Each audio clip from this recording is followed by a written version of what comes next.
How's everybody doing? Brother Bohannon just said, I came to come to Sandy school instead of Sunday school. Kind of cute. All right, I think I'll keep it. Everybody have a good week? Okay, good. Let's kind of review what we've had so far. Chapter 1, God is working. You may not see it. It may not feel like it.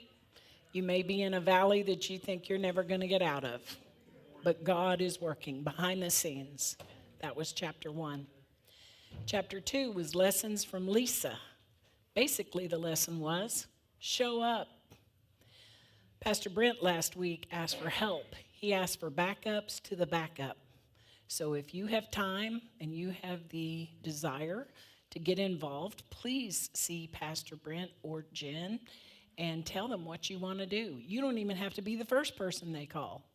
You don't have to be the second person they call.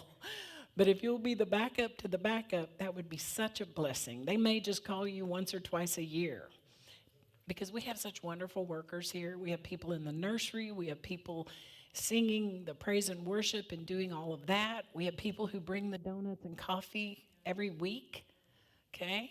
We have people who drive and get the guys at First Step, but we sometimes need a backup to the backup. So if there's something you would like to do, please do that. Okay. Then we did chapter 3, which was on forgiveness. So if you have someone in your life that you need to forgive, or maybe you need to forgive yourself, it is such a blessing to know that you are in control of that, no one else. Okay? Chapter 4 was, what was chapter 4? Oh, yes, my favorite, visit the pigs. Okay, and I don't mean you have to go into bad places. It just means wherever you find yourself, then you need to be sharing the word. You need to share the good news of the gospel, okay? Whether it's at work, whether it's at the grocery store, whether it's your waitress at a restaurant, whatever it is, you need to be sharing Jesus, okay? And then chapter 5 last week was Jesus will be there in the storm. Remember, he sent them out into the storm. He knew they were going into a storm, and he was like, y'all get in the boat and go. But he met them there. He came to them in the storm. That's so powerful. And that was the first time when they saw him walk on the water and get in the boat and actually have Peter get out of the boat. And then he saved Peter because Peter got a little bit distracted. He was able to show them that he truly was the Lord. Okay, their Messiah. They worshiped him and called him Lord for the first time. Very, very powerful. So this week, we're on chapter 6, getting schooled. So have you ever been schooled? Has God ever taught you something? You were like, man, he tried to tell me, and I kept going down this other way. So we can all get schooled, right? All right, let's start with prayer before we read. Heavenly Father, we love you so much. I'm thankful these that have come this morning to learn and to go deeper into your word. Lord, I pray that you would open our eyes and our hearts to receive exactly what you want us to receive, that you would help us to understand your word and to know that it is a living thing, that it can be read one week and we can receive something, and it can be read the next week and we'll receive something else. Lord, help us to receive what you want us to receive. I pray that you would be in this entire service, that souls would be saved, people would be healed, needs would be met in this service today. And we ask it all in Jesus' name. And everybody said, amen. Okay. All right. Chapter 6, getting schooled. And I've been reading these because these are kind of my stories. And it's a little bit weird being up here and reading you my stories. So anyway, the book itself and my other book is a little bit vulnerable. I put myself out there. This is how I write. It's almost like a journal. And so pray for me, okay? The storms I went through in my life caused me to reevaluate everything. For 30 years, I had my life pretty much planned out. My children would leave the nest, and my husband and I would enjoy retirement by traveling, doing mission work, and enjoying the grandchildren. When I discovered his affair, that dream collapsed. I was left with no future plans at all. It was frightening. What would I do now? Here's what I wrote in my book, Keep Smiling, about this very thing. The future that I had envisioned was suddenly non-existent. I thought that we had a good marriage. Even though things had been rough lately, I figured if this was going on, he would want to work it out. I couldn't have been more wrong. He wanted out of the marriage. I was brokenhearted. All of a sudden, I had no husband and no parents. I'll add to this that I felt like I had no future. It was as if my husband had left and taken the future with him. It was daunting. He seemed to be fine with going his new direction. I was, however, terrified because I didn't know what would happen next. In the first few months, I was just going through the motions. I made it through each day by reminding myself to breathe and to take one more step. There was rarely time to think about the future. Certain decisions had to be made. I had to file for divorce because he was living with her. I had to sell the house because I couldn't afford it without his income. I had to move to a house I could afford. And beyond that, I could not visualize even 6 months down the line. Actually, I had trouble envisioning even 2 weeks down the line. I would be invited somewhere and was not able to commit to something 2 weeks away, LOL. Eventually, I had to think about my future. My counselor helped me with that. He asked me what I wanted to do. This was foreign to me. I had been married for 30 years and had dated this man for 5 years before that, but I had never been asked what I wanted to do. It took weeks and probably even months to figure out what I wanted. I did finally begin taking baby steps towards my future. Would someone get her a book that just came in? I attended the School of Ministry and became an Assembly of God minister myself. I felt that I'd been in ministry for 30 plus years, but when we divorced, I was left with no ministerial license and no degree. I was told by those in power of the Assemblies of God that I had never worked for them. I quoted that. I could have sat down in my rocking chair and said, "Woe is me." But counseling encouraged me to follow my dreams. I went back to school and loved it. I began attending Oklahoma City Community College in the fall of 2007. I had several college hours from my freshman year and throughout my marriage. I was now looking for a job, but all the jobs I wanted required a degree. I decided on an associate's degree in business because I needed the fewest hours to attain that. I reached this goal in May of 2009. My daughter Cecily was attending OCCC concurrently as a high school senior, and we even shared a textbook for one class, saving money as we went. I read somewhere that the difference between school and life is this. In school, you're taught a lesson and given a test. In life, you're given a test that teaches you a lesson. How good is that? Cecily graduated from high school in May of 2009 with several college-level hours. In July, I began working full-time. I thought with my years and years and years and years and years, okay, you get it. I felt old, of experience plus my associate's degree, that it would be the same as a bachelor's degree. It wasn't. I decided in January of 2011 to attend Southern Nazarene University and would have my degree in 16 months. I graduated in May 2012 and was really proud of myself. Something had happened to me that I didn't expect. I remembered that it was me who had written most of my ex's college papers. I loved school so much. Professors would give me a good grade or write on my paper that I had done an excellent job, and it stroked my ego, I guess. So I decided to keep going. I was also working at a place where I had quite a bit of downtime. I could work on my schoolwork and still do my job. Looking back, I realized that was a God thing. He put me in that particular position so that I could accomplish this. Mind you, I had their permission to work on my schoolwork when I had time. I got very efficient so that I could get things done. I continued with school and got my master's in business administration in May 2014. Cecily had graduated from UCO in May 2013 in education. Though I didn't tell my company, I signed up every time she did for all the tests you have to take to get your teaching certificate. She and I both passed them all the first time. Cecily began teaching in August 2013. It was a miracle because she accepted a position with Moore Public Schools in May 2013, the day before the tragic May 20th, 2013 tornado, which took several lives of Moore students.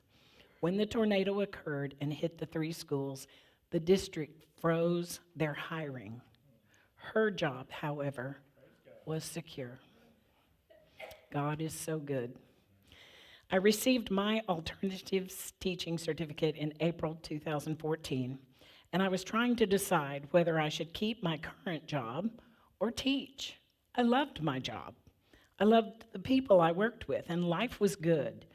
Recently, I had accepted a new position making even more money against the advice of several in the office. They knew the new job would put me closer to the line of fire. I knew it too, but I couldn't refuse the bigger paycheck. Somehow, in the back of my mind, I also knew I had a built-in backup plan and could go teach if anything happened. I took the promotion and enjoyed making more money, but was actually quite bored. I was having to create work for myself, and I did hate that. Then suddenly, after a single phone call, I was fired.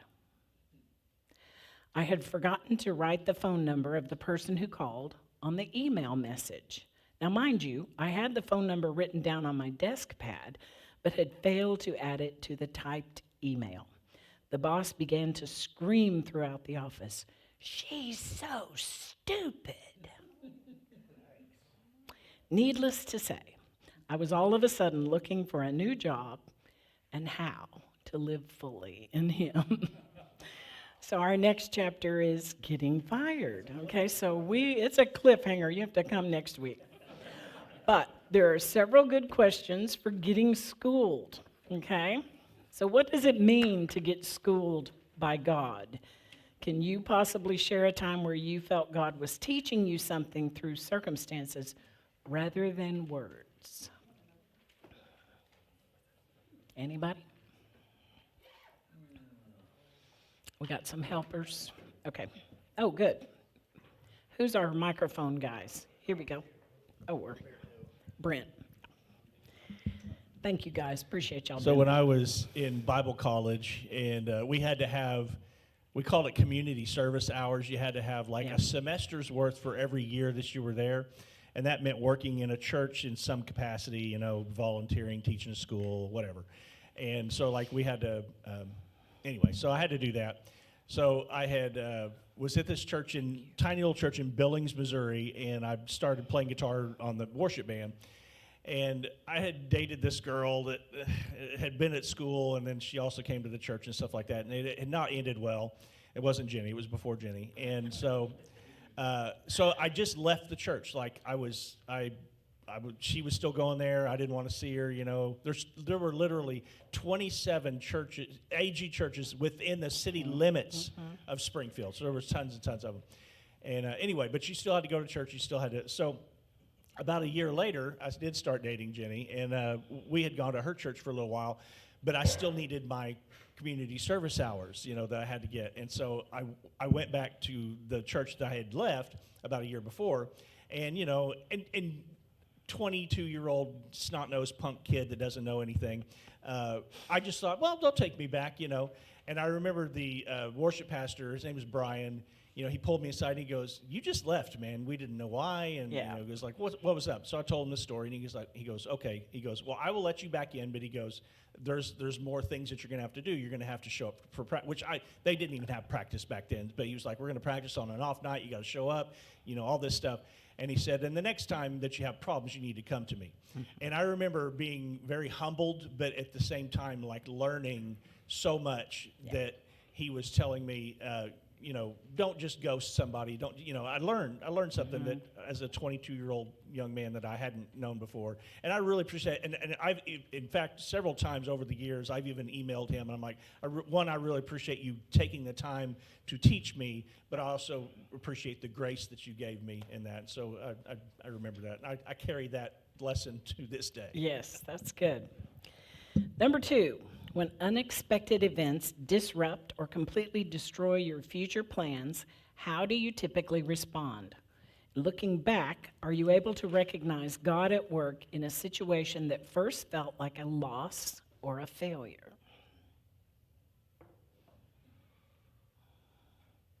I gave you mine. All right, Rick.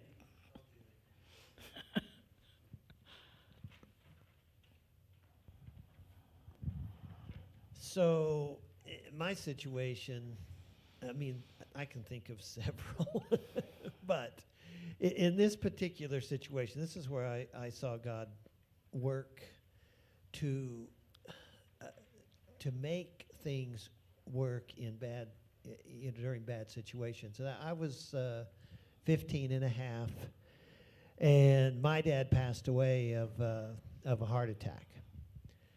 And so I wasn't what you would call a strong Christian.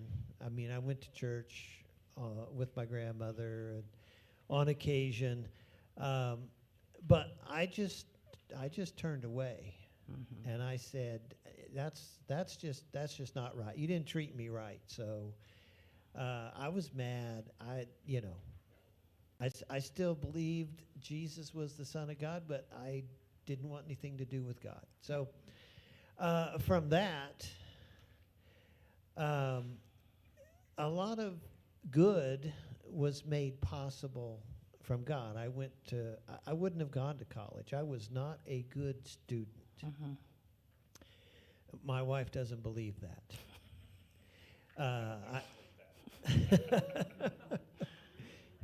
I was a late bloomer for school. Okay. So I went to college on Social Security. I graduated from high school at 17, and I had a choice to stop getting Social Security checks and get a full-time job. And my dad, my future was all about the trucking industry. He was fairly high up at Leeway Motor Freight, and so I just said, I don't know what to do, so I went ahead and went to college. I was going to keep getting those checks, and so it worked out well for me because I ended up with a great career that I just shared with Gary, that I retired the end of this last December, and it was, it was the circumstances that pushed me in that direction. I also met my lovely, beautiful first bride, and had and a second beautiful bride for those of you I'm watching not online. I'm not sure. I didn't meet you in college though. But I had a great, and by the way, it was that first bride that showed me the real love of Jesus Christ, and led me that way. So, God directs us. Sometimes He uses bad circumstances, but He finds a way to get you in touch with Him. Yes. I've heard it said, God opens the door, but closing doors do the same thing. They can push you forward. So God's going to get you where He wants you to go, no matter what. And for those of you who did not know his lovely wife, Kathy, she was such a joy to be around. I don't remember her ever saying a negative word or having anything ill to say about anyone. She was just a lovely, lovely woman, and we definitely miss her. But we're also glad Lucy's here. So in heaven, we'll understand it all, right? Number 3, how do personal dreams, ambitions, and goals fit alongside God's will? Do dreams change over time? And if so, why? And can you follow your dreams as a believer?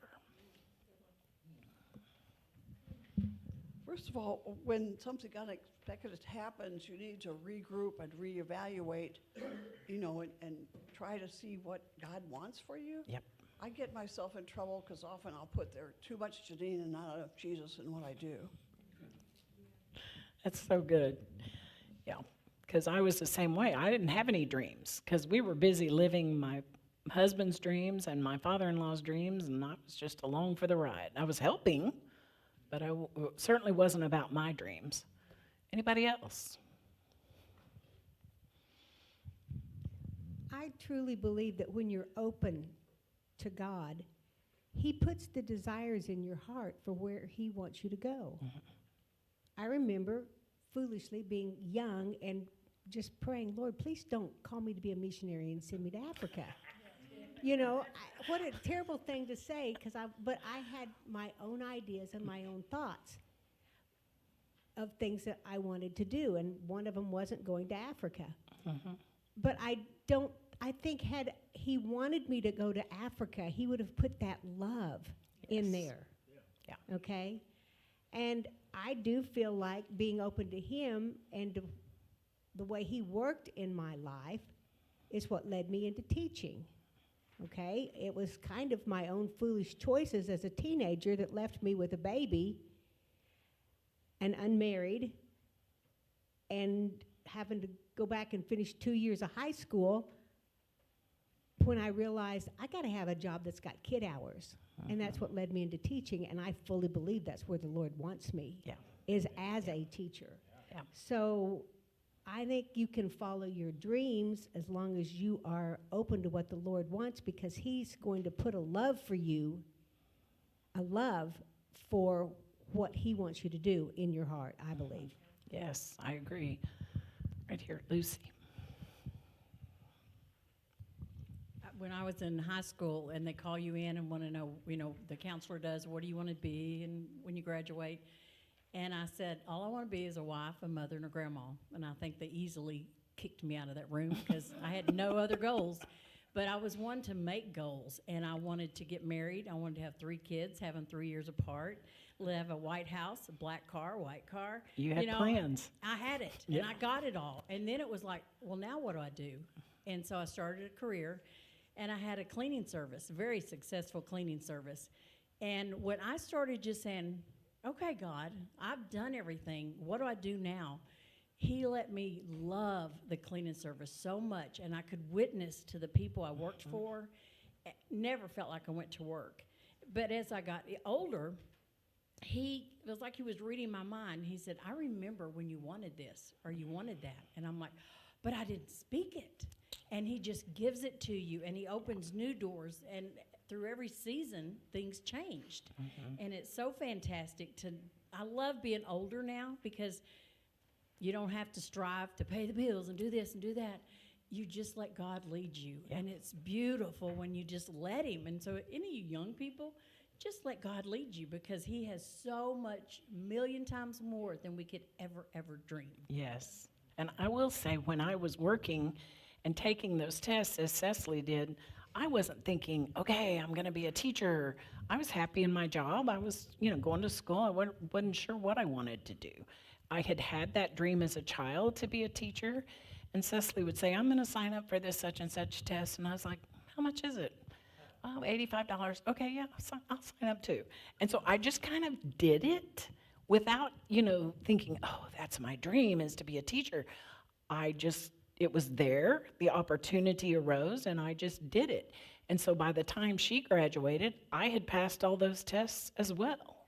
So I think the Lord was directing me, but did I really see it as, oh, He's making all this happen? Not at the time. Number 4, one more, I'm sorry.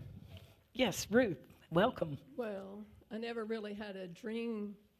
I just wanted to be married and had kids. But when that changed, when I was sort of forced to live in a shelter for 2.5 months and had the opportunity to go back to school, and so I cleaned houses, went to school, had no idea what I was going to do, but it was leading to be a teacher. And I remember driving to UCO, the college in Edmond, feeling so stupid, like, God, give me a sign. So I was stopped at a stoplight, and the car in front of me had a car tag that said TCHR, and the number 2, and the letter B. So he was always giving me signs along the way. Okay, teacher to be. Teacher I to got it. be. So he helped me. It wasn't my dream, but he helped me get through it all. Thank you. Maybe it was his purpose for you, is what I would say, and for me too. Okay, number 4. What does the saying, in school you are taught a lesson and then given a test? In life, you are given a test that teaches you a lesson, mean? How have trials in your life shaped your character, faith, or understanding of God?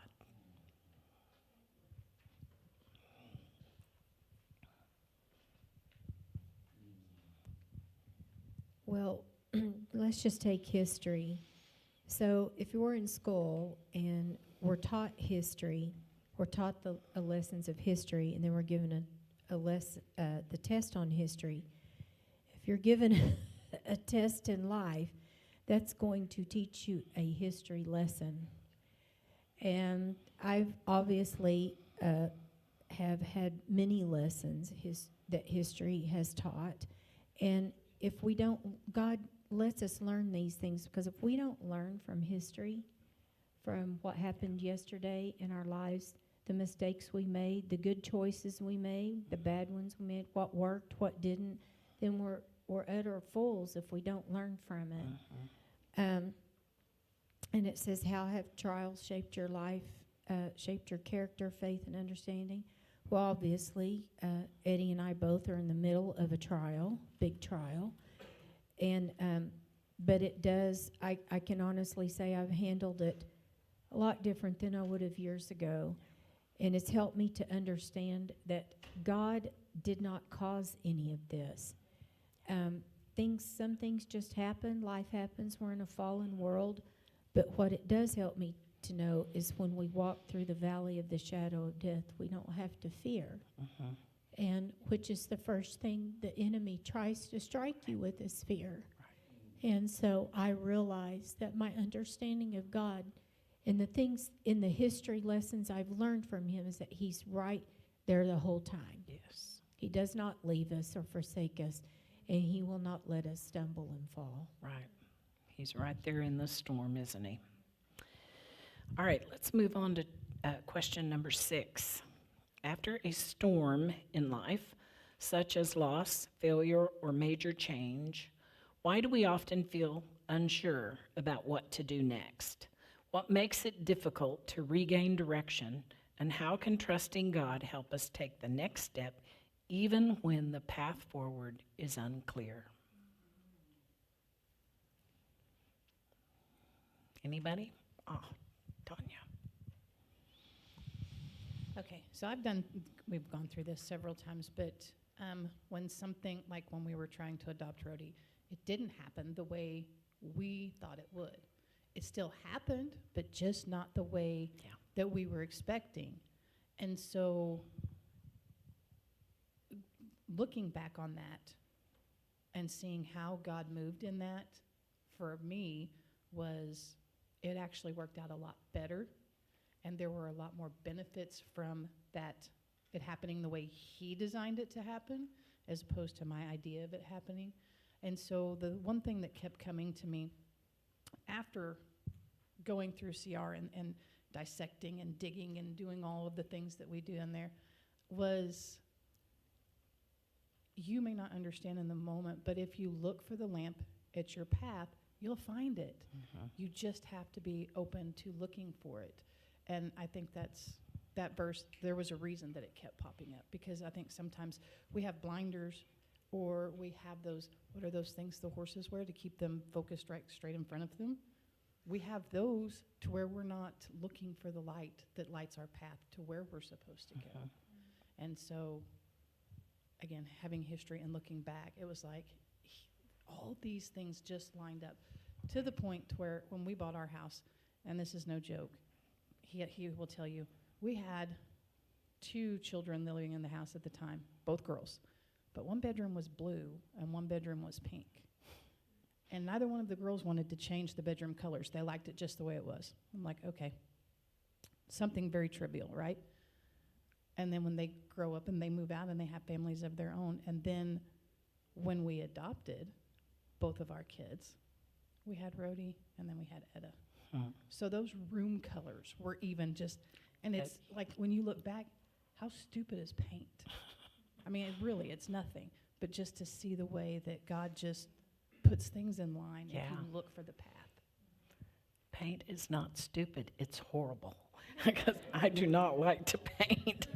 So if it's already pink and blue, thank you, Lord. But we learn a lot about trust, don't we? Yeah, Janine. Yeah, when I became widowed, I was like at that moment, but now I'm still in the process of becoming more of myself and reaching out to others, whereas I didn't have the opportunities previously. But yeah, I still miss my husband, but I am trying to grow in the right direction, and it can be done. Yeah, and sometimes you're forced into it, aren't you? Whether you want to or not. It often doesn't happen the way we think it should. Obviously, my life did not turn out the way I thought it was going to. I had it all planned. I just want y'all to know. It was completely planned. All right, number 7. Is it easy or difficult for you to think about the future? Why? I'm going to stop there and we'll answer the rest in a minute. Is that easy for y'all? Because let me tell you, for me, I couldn't even think 2 weeks. People would say, hey, we're doing this or that in 6 weeks. Do you want to go with us? I was paralyzed. I didn't know. I said, can I let you know in a few weeks? Because I could not make a decision to do something that far ahead. And some of y'all that were close to me know that was the truth. It wasn't that I didn't want to go. I just could not commit to anything. Because I thought, we don't know what's going to be happening in 6 weeks. I've seen my life explode in a day. So you think I'm going to plan something 6 weeks down the line? No, I'm not. For us, I think it's more about trusting God. And whatever's going to happen is going to happen. Right. And we are both being taught that, I think, because I think most of you know that our 5-year-old, she's severely autistic. So yesterday, for example, we go to the grocery store on Saturday because it's easy because there's both of us. Same grocery store we've been going to, but for some reason, when we went into this one yesterday, holy moly, she was not having it. She was mad. There was a literal fit over just walking through the doors. I'm like, okay, so, but what she is teaching us is whatever's going to happen is going to happen. And if you trust in God, you don't have to worry about the future. Yeah. And worrying about the future, what is the verse? Let tomorrow worry about itself. And so that's, with having her, I think has taught both of us that don't worry about it. If you trust God, it's going to happen regardless. Yeah. But if you let him lead the way, it may not be as painful when it happens, or it may not be as disturbing whenever whatever happens. A day at a time, a step at a time. Right here.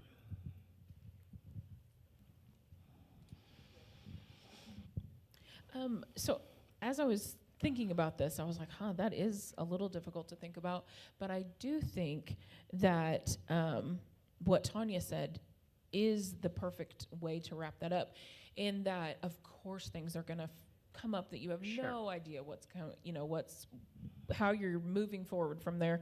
And those things happen to all of us, just in different degrees. Like, I would call your degree pretty high. And, things that we have faced somewhere in there, but not as life-changing as yours. And I'm thinking as a Christian, I feel like you can get through that. Like it may take weeks, it may take months, it may take years, but I think that as a Christian, you have a hope that nobody else has. I mean, and that everyone doesn't have. Let me say that. And if you have that hope, you do know that the Lord is going to be with you. He's going to meet you, and then he's going to direct your steps. And it may not look anything like you wanted it to or how you wanted it to go forward, but we have a hope. And so I think that future does not have to look bleak or empty or anything like that. So Excellent. Anyone else? Okay. Does thinking ahead fill you with hope, anxiety, or uncertainty? And how does your relationship with God influence the way you view what lies ahead? So we've kind of talked about the hope. I'd kind of like to take this to the negative right here. Do we get anxious? Is there uncertainty? Well, yes, all you have to do is turn on the news. It's true. I mean, I'm serious. And if you, that's one of the reasons why I hardly ever watch it. Right. It's very rare that I watch it because it's negative, negative, negative. And we don't know what lies ahead. Right. I mean, we could all be nuked tomorrow. But if that were to happen, my relationship with God, I know where I'm going. Do you? Right. So if the world blows up tomorrow, somebody asked me one time and they said, we were talking about a nuclear fallout. And I just said, hey, I'm not going to a shelter. You could never come out anyway. You're not going to survive. I said, I'm just going to put my sunglasses on, get in a lawn chair, and watch it happen, get a quick tan, the tan I always wanted, and I'm going to get to heaven. And I said, because it's not going to matter anyway. So that's my view on it. So my relationship with God is secure, and I know that whatever lies ahead, if I were to die right now, I know where I'm going. Yes. And it's better than here, trust me. Right back here. Last row. Yeah, thank you.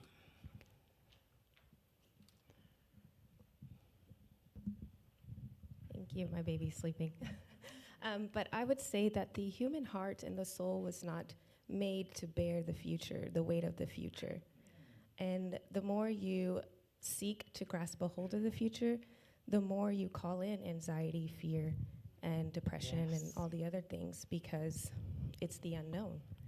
He says, do not worry what you will eat or drink or how you will clothe yourselves. Says today is sufficient for your cares, for your worries. And so right now, we're only made to bear the presence of now. Anything beyond that is essentially putting more on yourself than what you were designed to carry. So good. Thank you, Gary.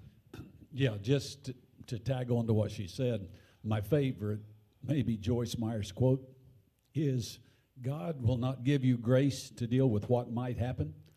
He only gives you grace to deal with what happens. Yeah, that's very good. Okay, because I do think, oh wait, Janine, go ahead. Yes, my verse, consider the lilies of the field and the birds of the air. Yeah. And yes, they neither toil nor spin and all that stuff, but yet God cares for them. Yes, God cares for them. I feel like in this day and age, and especially with our young people, they are so anxious about everything. They're so worried. They are pulling that future on themselves, and there's no need. So we as adults have to teach them Jesus, that Jesus will take care of us. Tracy's going to put her sunglasses on. She's not worried about it because she has the faith that God's going to take care of her. I read a book called The Anxious Generation. And of course, our little phones, they bring all this negative stuff, all this news. Be careful giving your kids cell phones at an early age because they are not wired to carry all of that, okay? We got them where we were already kind of set in our ways. We had already had a childhood. Do not let these kids skip their childhood because I really feel like once they get that screen, boom, that's all they do. You lose them. I don't know if y'all saw the kid on the bus, that the bus driver had a heart attack. And this one kid on the bus did not have a phone. Every other kid on that bus, it was a middle school bus, had a cell phone. So guess where their eyes were? On their screen. This one kid did not have a phone. He saw what was happening. He jumped up, steered it, and put the brake on and saved those kids and the bus driver. They got medical help for him, and everybody lived because one kid didn't have a cell phone. Wow. Yeah, that was just on the news about a month or two ago. Anybody else? Okay, number 9. When people say they got schooled by life, what do they usually mean?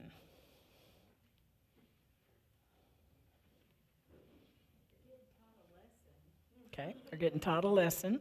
Okay, anything else? So I asked you at the beginning, who's been schooled? Almost everybody raised their hand. We have all been schooled, haven't we? We have had to learn things, usually the hard way, right here. Usually the hard way. When it comes like that, we're learning these lessons hard. Life is a tough teacher. Okay, well, before life took hold and decided to go crazy, I was taught, do it, if you want something done right, you do it yourself. So then things come, problems arise, and you're like, okay, well, I got to fix this problem myself. Instead of going to, the Lord, you're like, well, I got to do it. I'm the only one that can do it right. I'm the only one that can do it. I know my life. I'm the only one that can do it. And so I can't tell you how many times something comes up, and I'm like, God, I can't do this. And he's like, well, duh. That's the point. So that's my lesson is, I don't have to do it. I have to release that control and let God. And man, that's scary for somebody who wants to control everything. And so I'm like, no, you don't. That's a horrible thing to tell children to do it yourself if you want it done right. No, give it to God if you want it done right. That's right. Good job, Tanya. I think that with Rebecca saying the way she did to kind of bounce off that is whenever you say you got schooled by life, it's always a negative thing. Yep. It's always looked at in a negative view instead of a positive view. And so I think that's, especially with this younger generation, it's, I got schooled. But it's like, it's negative, but it's cool. And instead of allowing that, the Lord was teaching me, or he's refining me moment to appear with them. Is it painful? Yes, it is. But it's not ever negative. And that, I think, shifting that mindset is what is so important. Yes, we're getting schooled because life is out here lifing us all. I mean, there's no escaping it. But instead of I got schooled, maybe Jesus is refining me. The Lord is refining me. He's changing what needs to be changed in me for his purpose. Shifting that attitude would make all the difference. That's what I was going to say too, is that's where we really truly learn a lesson. We don't ever forget that lesson when life has taught it to us. I don't know if it's original with me, but it's one of my Garyisms that I've said over and over. You live and you learn, or you stay stupid. Oh, that is the truth. Number 9. Oh, one more. Sorry. Yeah, you could say instead of schooled, you got served, or back in my day, we would say you got brought down to size. Okay, I like it. Number 9, storms are fantastic teachers. Looking back over your life, can you identify moments when the Lord clearly schooled you? What lessons did you learn, and how did those experiences change the way you trust God, make decisions, or view your purpose today? Last question. Right here, Rick.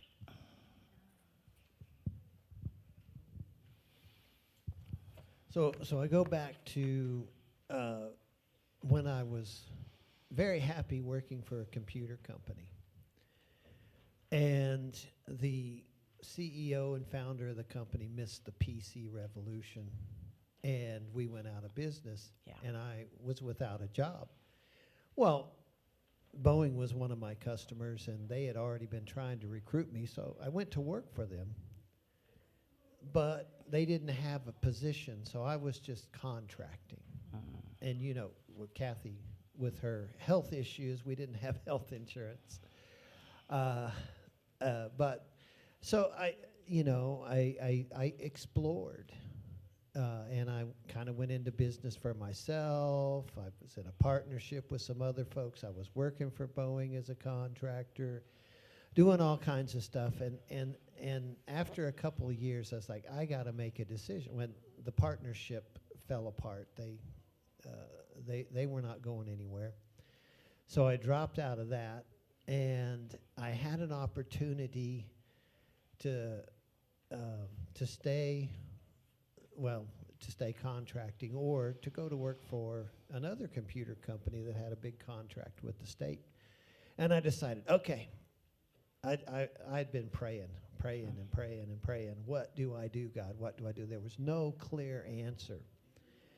And so I made the decision, okay, I'm going to go over here. So I call them up and say, okay, I'll take it. Well, they gave me an offer. I said, that's not what we talked about before. And they're like, oh, well, that's the best we can do. And so I said, okay. Well, just about the time I had made the decision, Boeing finally came back and said, hey, we have a position, we'll hire you. Well, I gave my word. I'm going to follow this through, but it didn't pan out. And so it's like, my lesson that I learned from God was just have faith, make the decision, and He will open the right doors and close the right doors and guide you. It was a lesson in faith. Yeah. And I could say this too. I, off and on was like, okay, tithe regularly. Well, don't tithe regularly, and tithe regularly, and don't tithe regularly. This was a lesson that taught me you have to have faith in God and do what you want to do. And so I put my faith in Him from that point forward. And That's good. I mean, I can't even imagine, could never have imagined the future Right. that I ended up with. And yet, Amazing. it's just one day at a time, have faith in Him, and follow His lead. And if you make the wrong choice and you're open to His correction, He'll set you back on the right path. Okay, thank you so much. Sorry I've kept you a little bit over. Book's right up here. Thank you.